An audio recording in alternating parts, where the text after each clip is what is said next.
Recording yet, but I'm gonna start recording anyway. Giving all praise to Yahuwah, Hey, Abraham, Isaac, and Yaakov, El Elyon, to Mashiach Yehoshua, to the Ruach HaKodesh. Those are my gracious hosts. Katsaneak, Shavua Tov. Today is the first day of Matzot. It is the 49th day of the Omer. We are at the conclusion of Matzot. We had a very, very good fellowship today. We had a live play called Exodus, composed by Yaleach Bat Israel. That's shared right there with Eliora. But that's Yaleach and El Asiel. We got the Mosley family, Aliyah, Dawid, Imam Muna, Yemayahu, got the Bat, the Yeladim. This is B right here. Say what's up, Shay. Oh, you can't. They can't hear you. They can hear you actually in my earphone. I said, yeah. This is live stream. Oh, this is live? This live, huh? This live. It's all good. What's good, y'all? Yeah. One love from the Holy Land. Yeah. Pray our people are able to return home and worship the Most High like if we were intended from the very beginning. Amen. Gia. Childhood friend, known him since I was about 5 years old. Know what I'm saying? Know what I'm saying? Saying no. Gia. So just giving a little update on the day. I mean, very glorious day, powerful day. We got to play the djembe. We got to sing some old praise and worship songs. Some old just heat, you know what I'm saying? We done had some yayi. We done had some matzot and some other food. I mean, we full in the spirit and full in the soul, man. It's been a beautiful day. We had a lot of the saints here today from all over Ashkelon and the other parts of the country. We had some people who come out of Dimona. We had some Ethiopians in the house, some Beta Israel. I mean, it was just a really, really powerful day. We provided some more entertainment, you know, some songs, some poetry, some more tracks. It was just a beautiful, beautiful first day of Matzot and a beautiful Shabbat, you know, so everything was just awesome. But it ain't over yet, you know what I'm saying? We got some other things we're gonna do. We haven't made it to the Salt Sea yet. Let me show y'all our dance, Yahoo, or Yaleah. She's dancing for us right now. Go, girl. Oh, yeah. Look at that. Look at that. Talent in development. This is all natural. Oh, yeah. So we got the Yeladim getting ready for the next generation. You can see Baruch, Eliyahu, Yahuda. The three little Hebrew boys over there. Chilling, Yerm in the back. Banging on his leg. Feeling his own. Iman Muna, she on the phone. Dawid on the phone. Aliyah chilling. Back to El Asiel and Yalea. So yeah, man, the downside. This is like we going down the decline right now. We already had our climax, all that good stuff. We've been in it. We've been in it. It's been a very, very powerful day. I don't know where Knock went. Nobody back there? Nobody back there. No, everybody out. So how can I don't even know. Really, we had some flashbacks of when we used to fellowship all together back in the States. And we used to crack that thunder, the djembe over here in the corner. I mean, it's buffering. Yeah, see that little thing next to the TV on the right side of the TV? That's the djembe. Little bell, cow's bell we used to hit on. We would have all all of our praise and worship songs for Yah. But we only had one djembe today, but we went hard, you know what I'm saying? I ended up getting like a blood blister. I don't know if you can see it. I was on that banging, boy. I got a blood blister from banging so hard. You know, the whole city probably felt the vibe that we was giving out, man. We was just belting and praising our Yah. So yeah, man, it's been a very, very awesome experience. If you haven't been to the Holy Land, I definitely again make an exhortation for you to get out. Hey, Yerm, say what's up to the camera. Hey, what it do? Much love from the Holy Land. Man, you know, I wish I was up here. I pray that these Chronicles are able to encourage, inspire, motivate one to know the Most High that much better. You know, get to know your brethren, and ultimately come out of her. You know, truly, can't wait for each and every soul up here. Everyone has a place. Everyone has a purpose. It's up to you to grab it.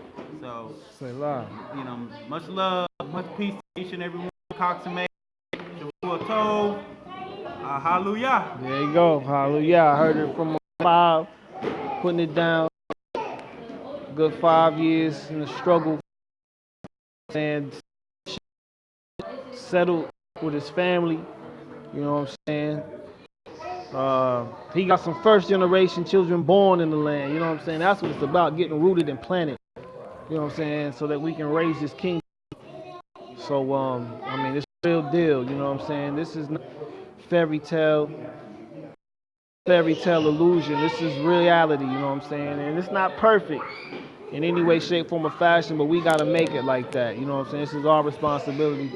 This is now the bride preparing herself. You know what I'm saying? This is what has to take place in order to bring forth the reality that the Creator has called forth for Israel as the kingdom of priests and a set-apart nation to bring forth. But I guarantee you, you know, on these Moedim, these appointed times, these holy days, we ought to be festive. We ought to be truly rejoicing.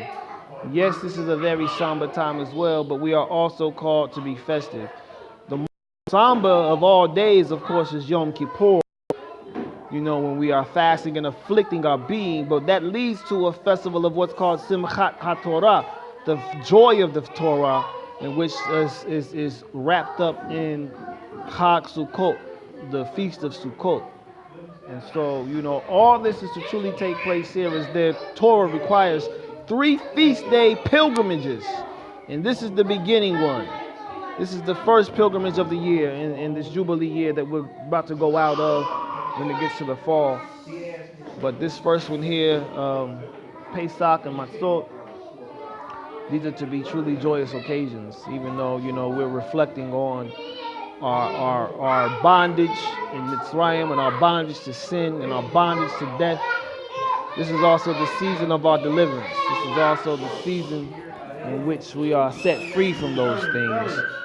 And we see that in Scripture, but we are experiencing that in the Holy Land. And there's no other place in creation where you can truly experience the joy of your liberation and your freedom in this land. This land is set up in its foundation. And even in the state of Israel, listen to what I'm saying. Even in the state of Israel, it is set up for you to observe Torah. All of the stores close on Shabbat.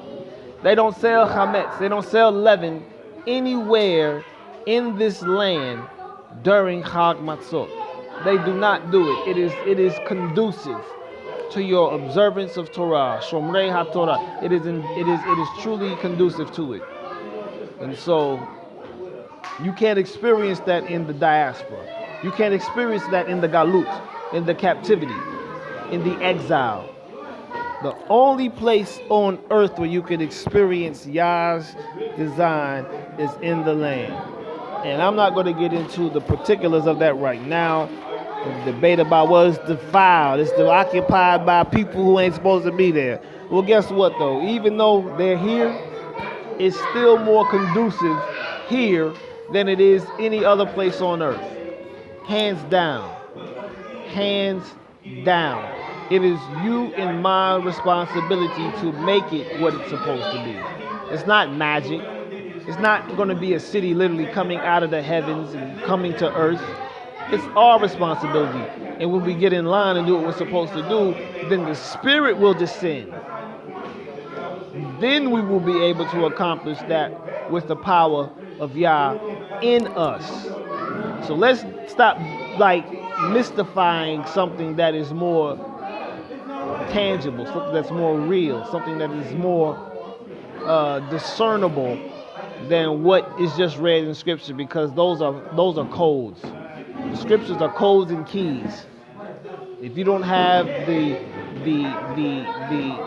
means by which to decode the keys and the codes and the parables, then you're not going to understand it properly.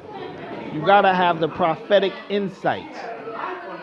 And again, the testimony of Yahushua is the spirit of prophecy. If you are not in Yahushua, you will not have the spirit of prophecy to decode these scriptures. Bar none, hands down, bottom line. So I just wanted to share this quick update and really just give you a glimpse into this gathering that is taking place. Read Zephaniah chapter 2, 1 through 7 and understand that. Okay? There are a lot of powerful things taking place right now, including the development of the next generation who will continue in the stead by which we are going. Who we got there? That's here again. But yeah, man, we got a lot of things that we're working on. There's a lot of work to be done. It ain't gonna come just like poof, abracadabra. It ain't none of that stuff that we're dealing with. We're dealing with rolling up your sleeves. We're dealing with getting your hands dirty, getting in rank and file, and playing your role to make this a reality. That's what we're dealing with. And it is all labors of love. And that's what's going to overcome that in everything. The only way we're going to overcome anything and everything that is opposed to us is through the spirit of love. Ruach ha'ahav. The spirit of love is what's going to overcome this. Nothing else will suffice. Nothing else. So I just want to leave that note there. You know, we're coming in righteousness. We're coming in peace. We're coming in justice. We're coming in truth. We're coming in love. And most significantly, we're coming in Torah. We're coming in the spirit. We're coming in the word. And we strive to align ourselves as close to our understanding of what that word speaks of as possible. We're not perfect people, but we're striving for it. Okay? We're striving for it. So I want to sign off and give my love to you all in the diaspora back home. I'll be seeing you all, y'all willing, at the end of this week. But this is home. That's all I'm going to say. This is home. Okay? But with that, I'm going to go ahead and sign off until next time. Shavua Tov, Chag Sameach, Achab Achav, or Achab Ahab, one love, Mikhail Korban, Shalom Aleichem.